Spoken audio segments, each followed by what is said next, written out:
right, so the recorder's on. So hi, everybody. This is Dana Brigman of the Canine Coach. I have with me Sandra Dobell. Did I pronounce that right? I always misspell it. Dobell. Dobell. Dobell. Okay, got it. Yeah. Sandra is one of my clients with her two dogs, Callie and Bumble. We met a couple of years ago, but it took her a little while to dive into this raw feeding thing. So she's going to tell us a little bit about the history of her two dogs and what led her down the path of feeding a raw food and choosing the Volhard diet. So take it away, Sandra. So Callie, I rescued Callie when she was quite young. She was probably about a year old. And initially, she had no health issues, very healthy.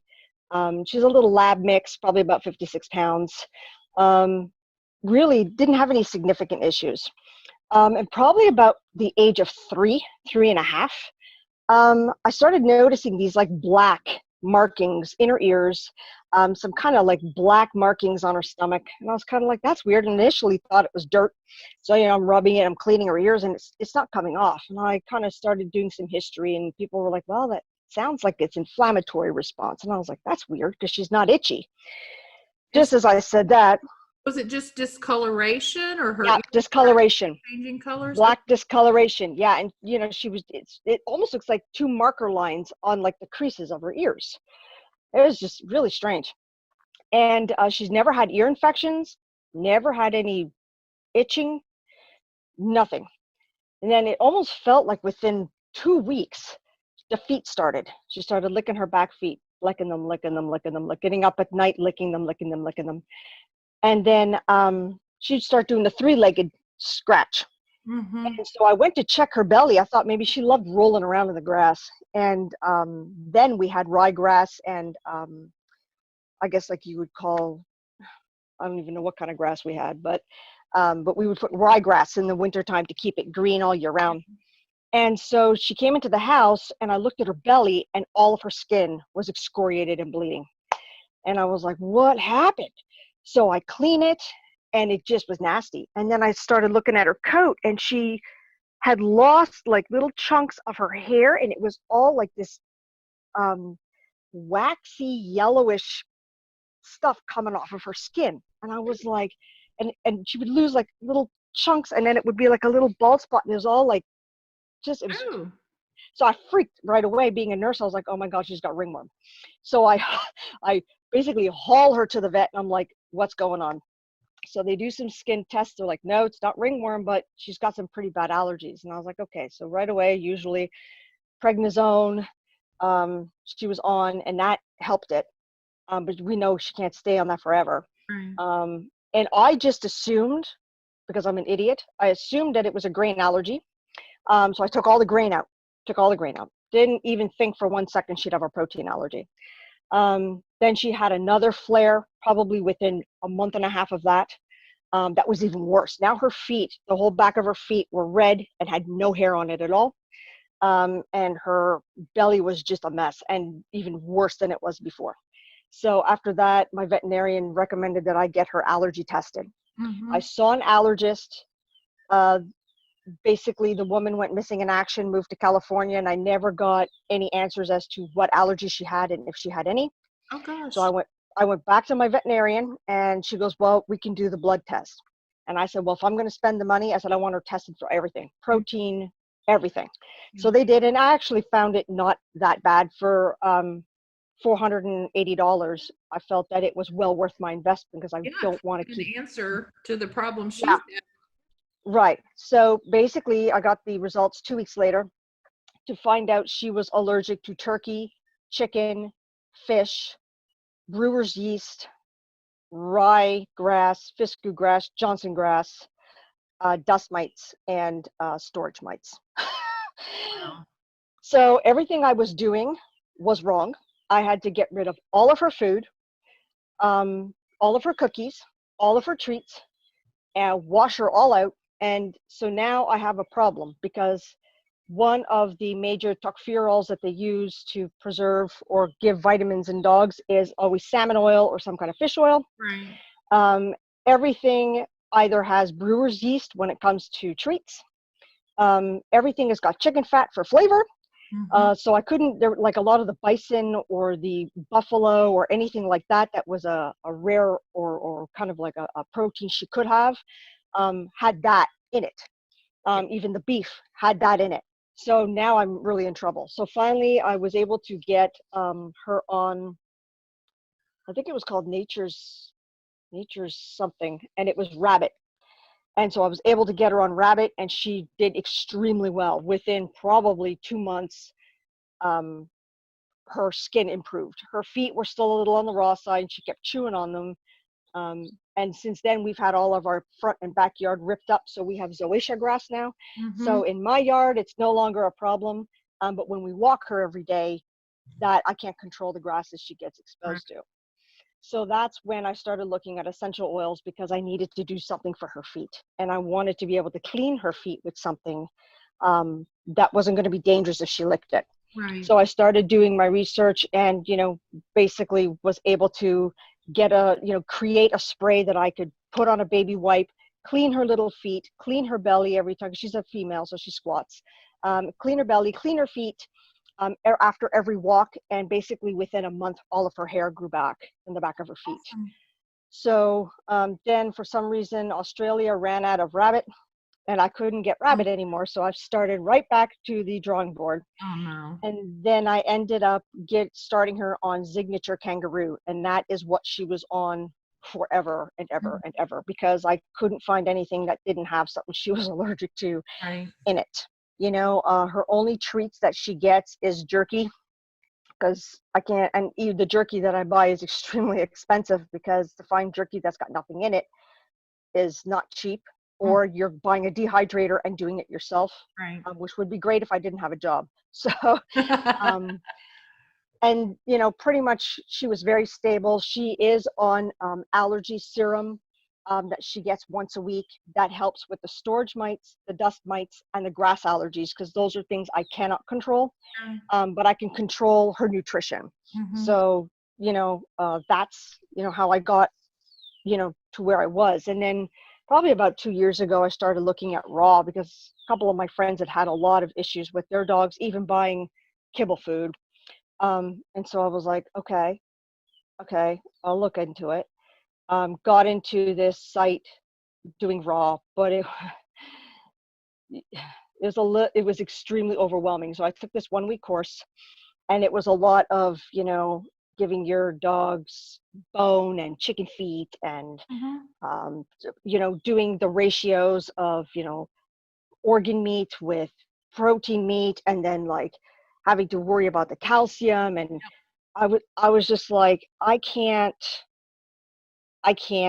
this is ridiculous. I'm like, I'm a nurse, but I'm like, I'm not going to sit there and take a chance on my dog trying to worry about that I've got the right ratio right, and I do something like put her into, renal failure or liver failure, or make her even worse than she already was. And she was already stable. She had been stable for years. And I'm like, am I really going to throw this boomerang in and take a chance and make her worse than, now that she's, doing great?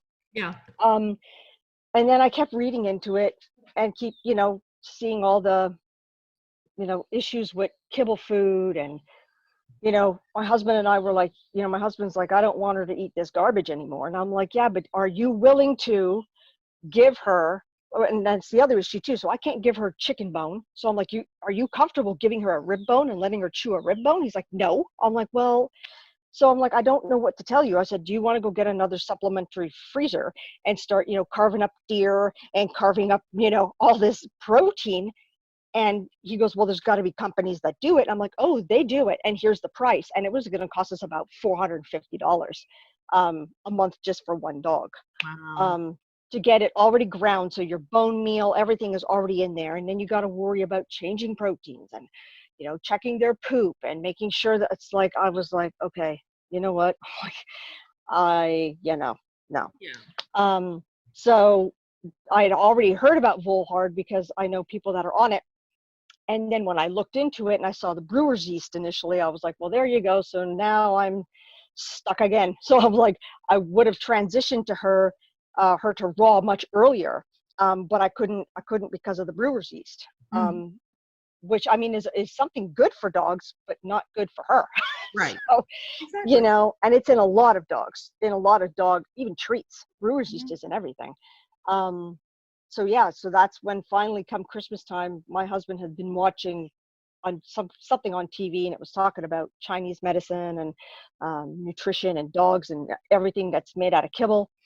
And then he was like, that's it. We got to figure something out. We got to get her off of this crap. And I'm like, well, I already told you what the options were. He goes, I don't care what it costs. Let's just do it. I was like, okay. And then that's when I reached out to you again, because I was like, is there not an option? What's our option? And then you're like, well, we've got this rescue. And I was like, Yeah. yay. And then basically, started the liver cleanse and got her on it. And Bumble's already healthy and doing well. So I figured, well, if it's good for your sister, it's good for you, because they both eat the same thing anyway. So, Mhm. he's got skin issues that's from when he was initially sick. But other than that, he's outside of, horrendous heartworm treatment that he's not had to have once, but twice. Um, you know, uh, got him from Merritt Pitbull, and he was very sick, a stray, very grossly underweight, severe skin issues, but as sweet as could be, quite sick with heartworm. Had to get him healthy enough to get heartworm treatment. Mhm. Got him the heartworm treatment. He did the initial old protocol, and so we waited, but he, wasn't very active. Of course, having to keep him, restricted activity. When you say Uh, the old protocol, you mean the series of injections? yes, yeah. So there was an old protocol where the doxycycline, the amount and how long you were on doxycycline and prednisone was different Mhm. than the protocol is now. Right. So that you can prepare them to get the actual heartworm treatment. Right. So he had his heartworm treatment. He was really, really sick. Dropped like another 6 pounds. So I rescued him. He was 45. I got him up to about 52 to drop back down to like 4. I mean, he was so sick. There were times I lied on the floor and cried because I wasn't sure if he was even going to make it through, Mm. because he was just so sick. But he came through because he's a pit bull and he's a survivor. He came through and did really, really well. Not all of his skin has grown back, and I think that's just scar tissue because Yeah. those follicles are damaged, but a Right. good portion of it is back. But he's done very well with the raw, but I think the difference was doing the liver cleanse for him, because he was literally on doxy and prednisone. You're looking at probably for 3 or 4 months. They initially, when he was at the vet, had him on trazodone because he was just barking all the time Mhm. because he was isolated, and he's a social dog. He likes to be with other dogs, so they had him on trazodone.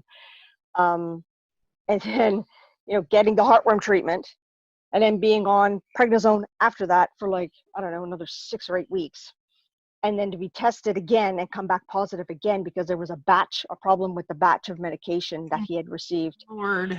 So he had to be he had to do it all over again. And then, but this time they didn't do the one initial shot and then 2 initial shots.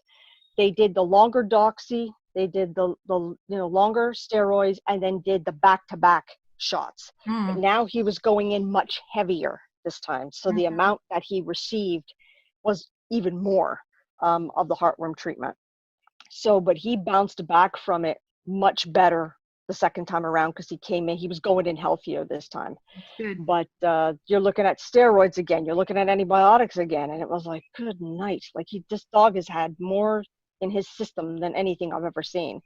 But now, I mean, he's all weaned off of everything. He hasn't, he doesn't know anything, but, and he's heartworm negative, thank goodness. But, that's pretty much the story of my 2 monkeys.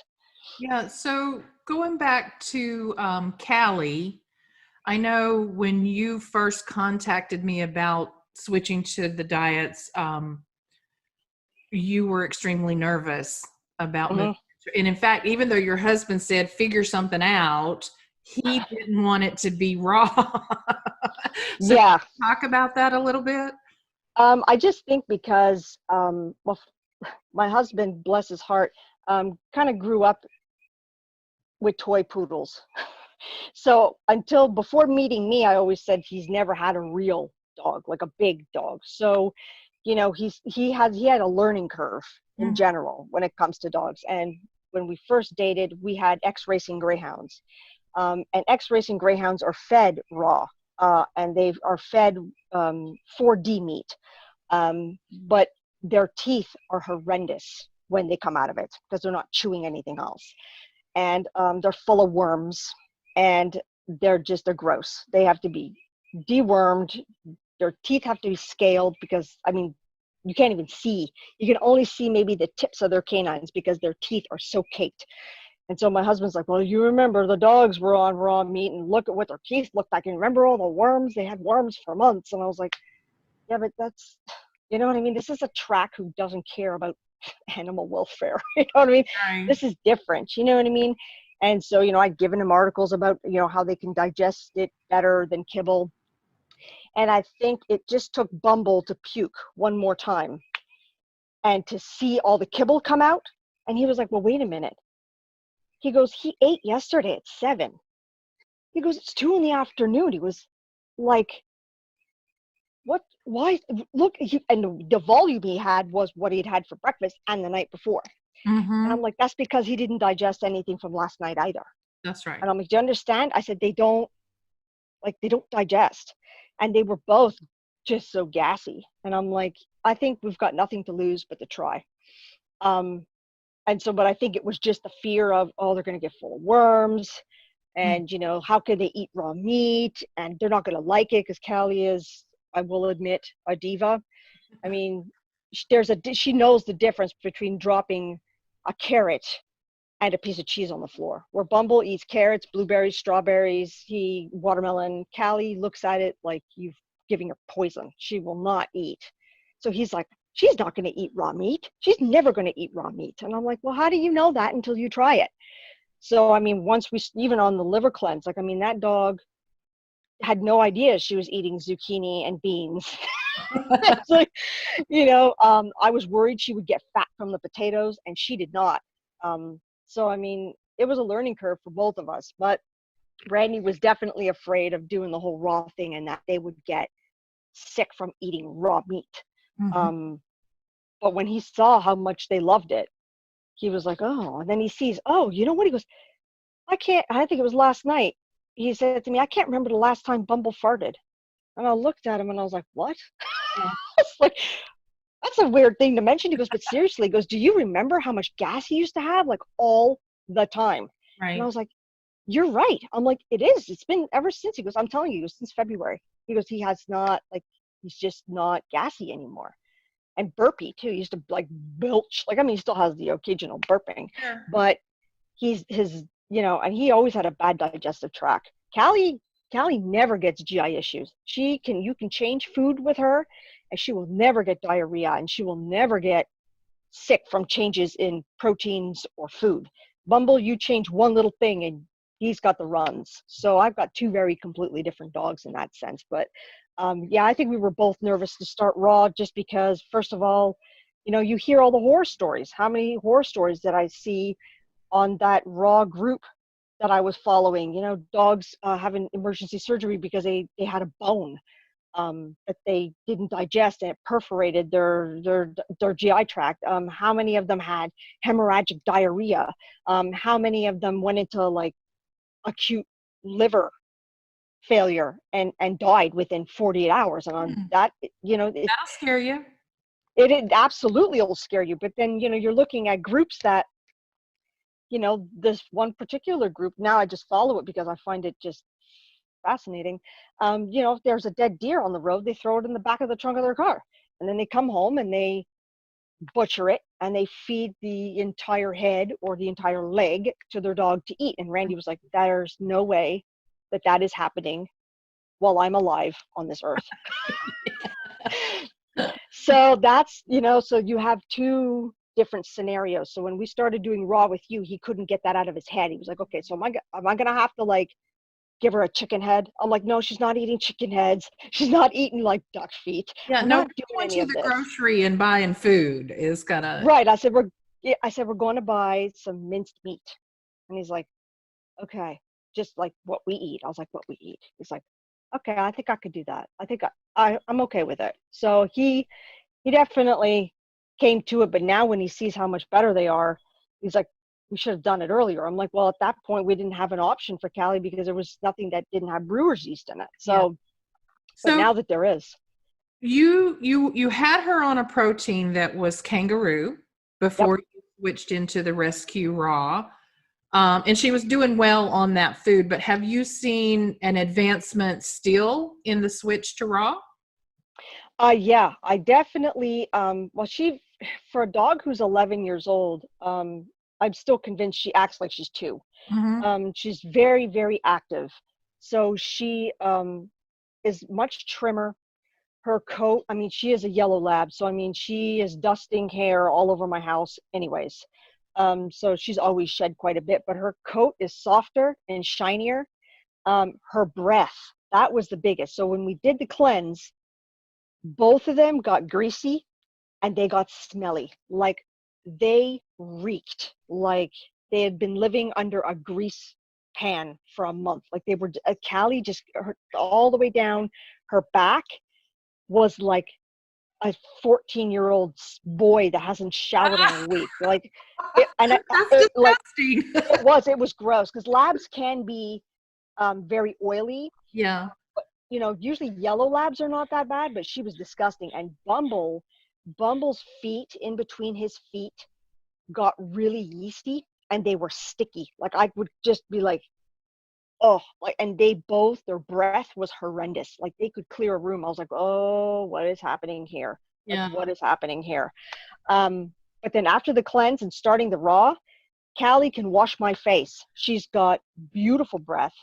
And for a dog who doesn't like to chew, like Bumble likes to chew his nyla bones, he likes to chew, you know, Callie will eat lamb ears and that's the extent of her chewing. Mm-hmm. But Bumble loves to chew. You give him a big stick of wood and he'll just gnaw on that thing. So he's got beautiful teeth.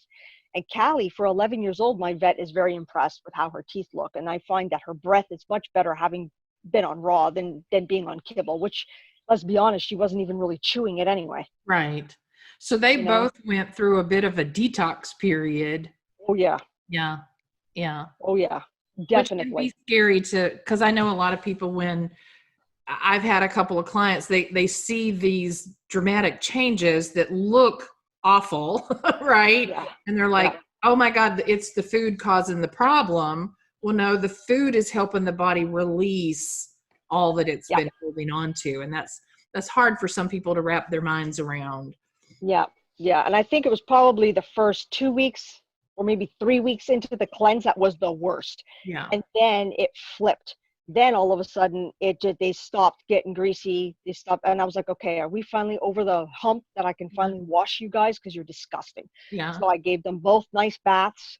And even Bumble's feet were no longer sticky and smelled like, it smelled like yeast, like bread yeast. Mm-hmm. And he no longer had sticky, gross feet. But yeah, I mean, and he was doing really, really good. Awesome. And he wasn't itchy, not having, but yeah, they both really got gross the first 3 weeks. And now that they've been on full hard, they are doing great and they love it. They absolutely love it. They can't wait. Like they're chirping at the bit. I cannot be later than 7:00 because it's hell to pay. It's like, they're like, look, lady, I had to titrate it a bit because initially I followed what the weight requirement for the amount of food was. And so then one lost weight and the other one got fat. Right. So then I had to change it up. And then the other one got fat and the other one I was like, okay. So now it's basically titrating for what you need for your dogs. Another thing too, which initially worried me, but now I seem to be okay with it. Callie used to drink a lot of water and so did Bumble. Like, I mean, drink like they've never seen water in their life. And Bumble, I literally basically am holding a bowl in front of his face. I'm like, I need you to drink water because you haven't drank any water. He's not drinking barely any water, which initially freaked me out. Yeah. But Callie drinks, but not as much as she used to. But Bumble drinks water when he needs it. Yeah. But he used to drink the water bowl dry, like 3 times a day, 4 times a day. Now he drinks maybe once or twice a day, and he's fine with it. His urine is normal. Yeah. But I mean, and the water is in his Volhard as well, but that's he's not drinking half the water. You're feeding a food that is moist. It's hydrated. It's, and depending on how much moisture you put in the bowl, like some people make their Volhard almost soupy. So if they're taking in water while they're eating, then that's better for the digestive system. But my dogs are the same way. They don't take in a lot from a water bowl. It's mostly in their food. But there's, I'll just use this as a talking point. When we feed kibble, it goes in dry. And so the body actually has to pull moisture from organs, whether it's the skin or the heart or the kidneys or the wherever, to get it into the digestive system to begin breaking down that kibble. And that's part of why that process you talked about, you know, throwing up kibble from 2 days later, that's why that takes so long, you know? So I even tell people, if you're still feeding kibble, put a little moisture in it. You know, which is what I used to do. I used to give her her food, and I would do probably a tablespoon of wet food and some water with the kibble. So her kibble was always moist. I never gave her dry kibbles, and she was still drinking like ridiculous amounts of water. Like I was having to fill her bowl all the time. It was ridiculous. And I was just like, is there something wrong? Are you getting like a urinary tract infection? Like what's happening? And she just used to drink constantly. So, but now she just drinks more in the morning because she sleeps throughout the night. And so if she kind of gets up and she's like, and so she goes and she got muck mouth, morning muck mouth. And then she'll drink a lot of water. And then we go for our walk. She eats her breakfast. She kind of drinks a little bit more. And then that's pretty much the end of it for the day. So it's been a huge difference about how much water they're taking in. So thinking about Callie, I think you said she was about 3 when the allergies first started presenting themselves. Can you look back and is there any correlation or any guesswork even to what may have been the origin of those allergies? I definitely want to say it was probably the grass that was the catalyst for it, because I mean, she loves to roll in grass. She walks on everybody's lawn all the time. So I think that started it.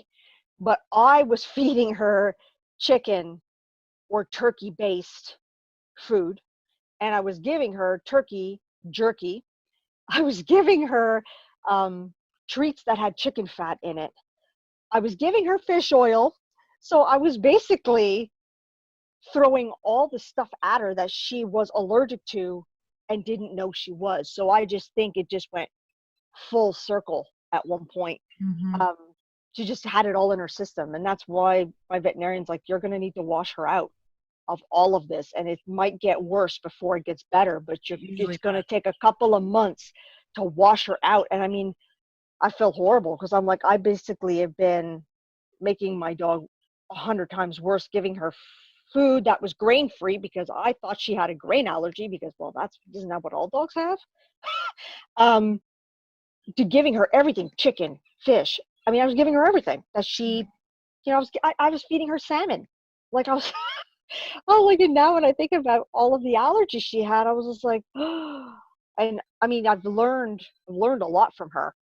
I've learned to, I mean, I always read my own food and what's in it because I'm a very healthy person, but I never thought having to read what was in my dog food was so important. And I mean, I would stand at Aunt Carrie's and read every single label because by the time you get down to the second to last sentence, there came the fish oil, or there came the chicken fat, or there came something she was allergic to. And I was just like, okay, well, we're just going to put that back. So, I mean, her variety in food was virtually nothing because half of the stuff had stuff she couldn't have.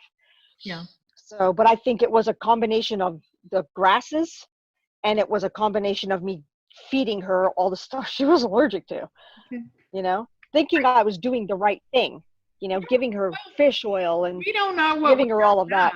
right? We don't know Yeah. what we don't know.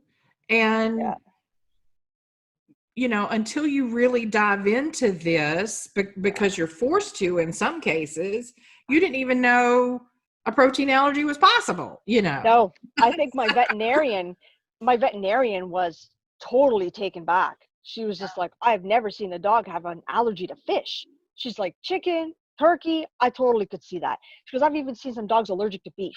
She goes, but fish? She goes, this one is a new one for me. So I think that's when it became challenging for me for an omega fatty acid for her, to make sure that her coat stays healthy and that her joints stay healthy. Because I couldn't find an omega fatty acid that wasn't fish. Mm-hmm. A complete nightmare. Now I've got the canine omega that I get from you, but initially I was getting her an omega fatty acid from the UK because it was the only place that sold a vegetarian omega fatty acid for her. Right. And I would have it shipped here. You know, I had no choice. It was the only one that I could find. Yeah. So, And now we know that like safflower oil is also a possibility, Yep. there are other. That's what she was on. Yeah. It was a safflower oil. Yeah. And also had black seed oil or black seed, I think, was also in it. It was all kinds of all natural. Yeah. And the canine omega is camelina oil. Right. Yeah. Right. And she loves it. They love it. And I give it to Bumble too, because I alternate it between he can have fish oil. So. Sure. Yeah. And my dogs, if you give one something, the other one's like, where's mine? Yeah, exactly. I got something I didn't. Are you doing anything different for her now, moving forward in her senior years, or her vaccine schedule, or products that you use with her or don't use with her? Not really, because she is doing really well. She has annual blood work, senior panels done every year. And she's got a panel of a 5-year-old dog. She's doing extremely well. She does have, I guess must have gotten exposed to a tick-borne disease at one point, so they monitor that. But for the most part, no. Outside of the omega acids, I'm not giving her additional joint supplementation, because she's doing really well at this point. And even at that, if I were to give her a joint supplementation, I can't give her glucosaminochondroitin because it's marine based. I had her on many years ago a stuff called Nupro, which I really liked, but it uses shark cartilage. So I just couldn't, and that was supposed to be for hips and joint as well. So, I do give her, she likes cottage cheese.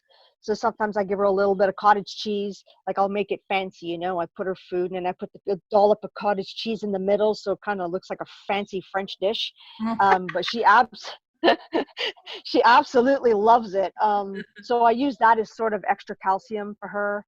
Yeah.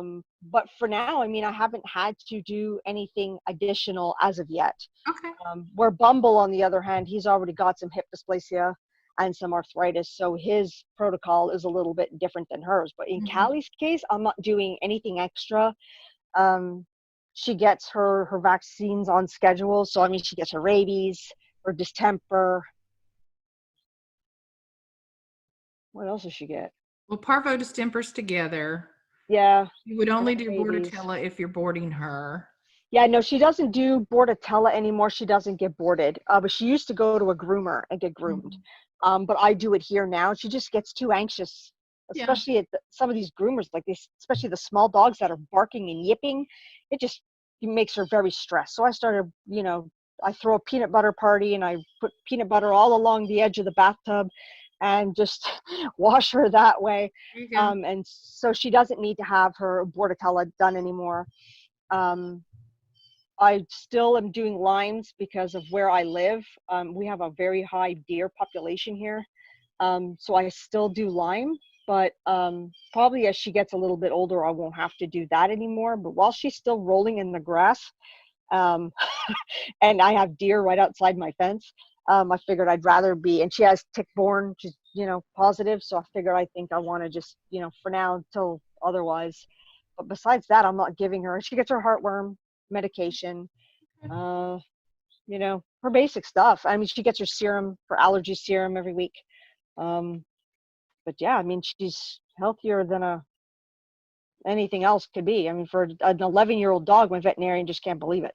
That's She's awesome. like, she's very muscular too, because she's very active. So she can run across this half-acre yard, you know, with Bumble barely trailing behind, because she's that active. She's very muscular. She's got good muscle tone.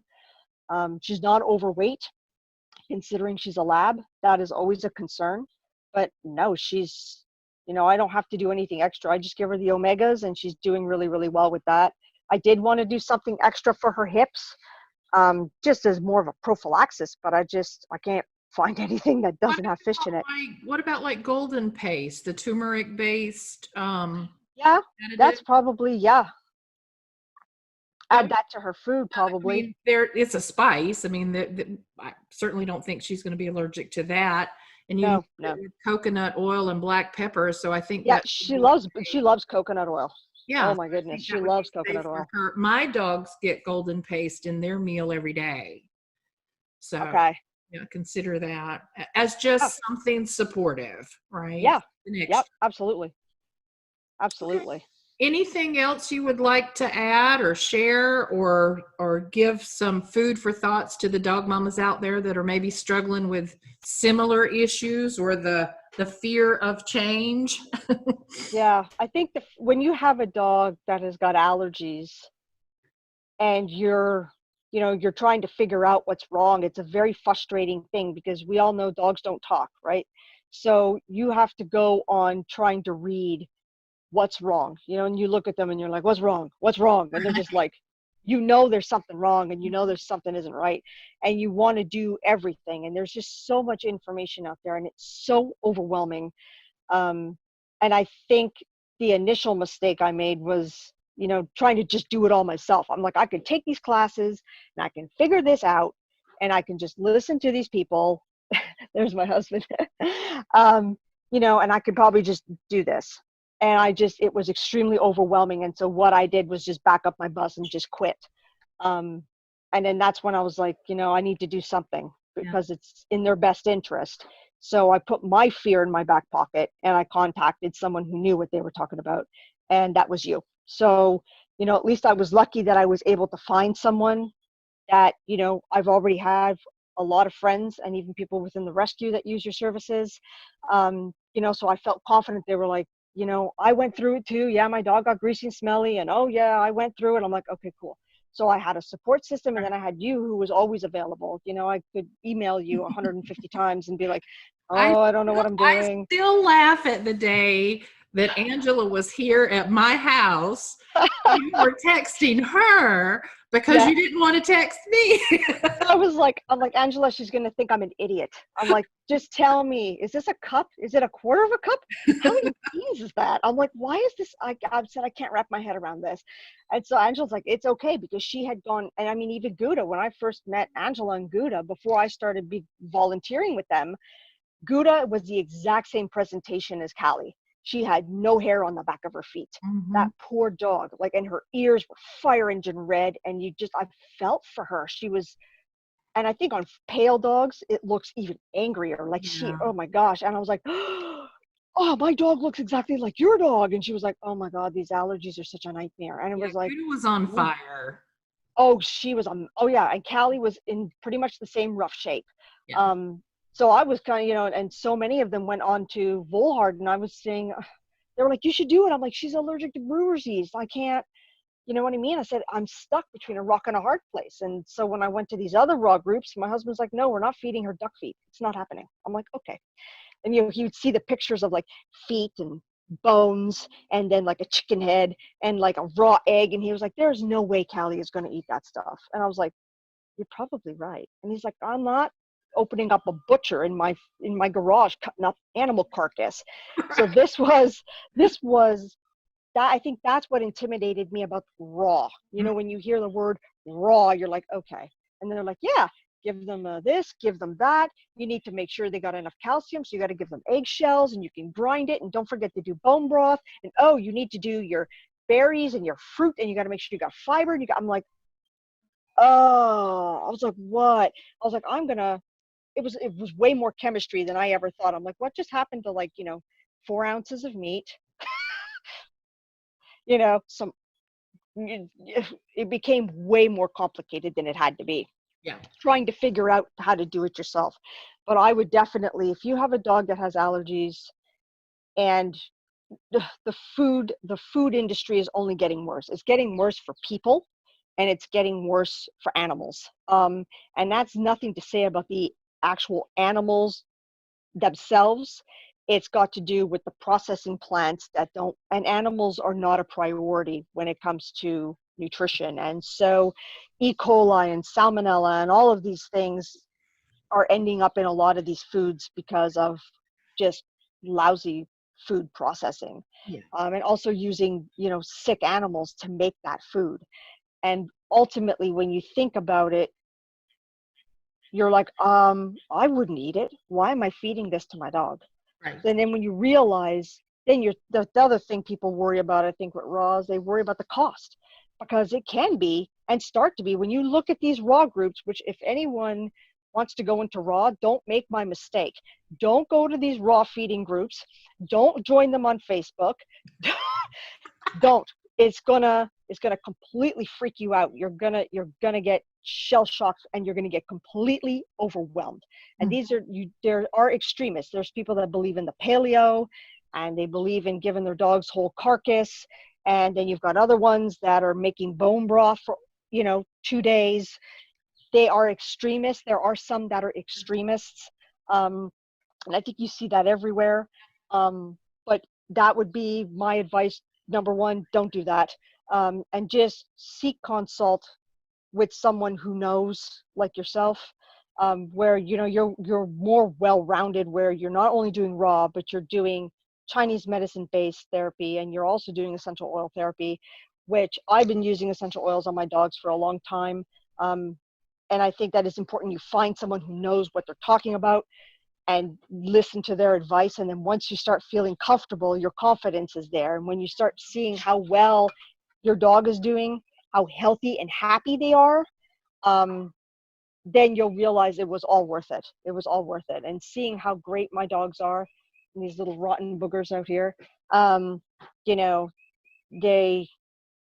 it's definitely worth it. So yes, it's nerve-wracking at the beginning. You're very worried about changing or going to something that we're so used to. We give them a cup of kibble, we put some stuff in it. And that's why I think I got overwhelmed when I was doing the liver cleanse.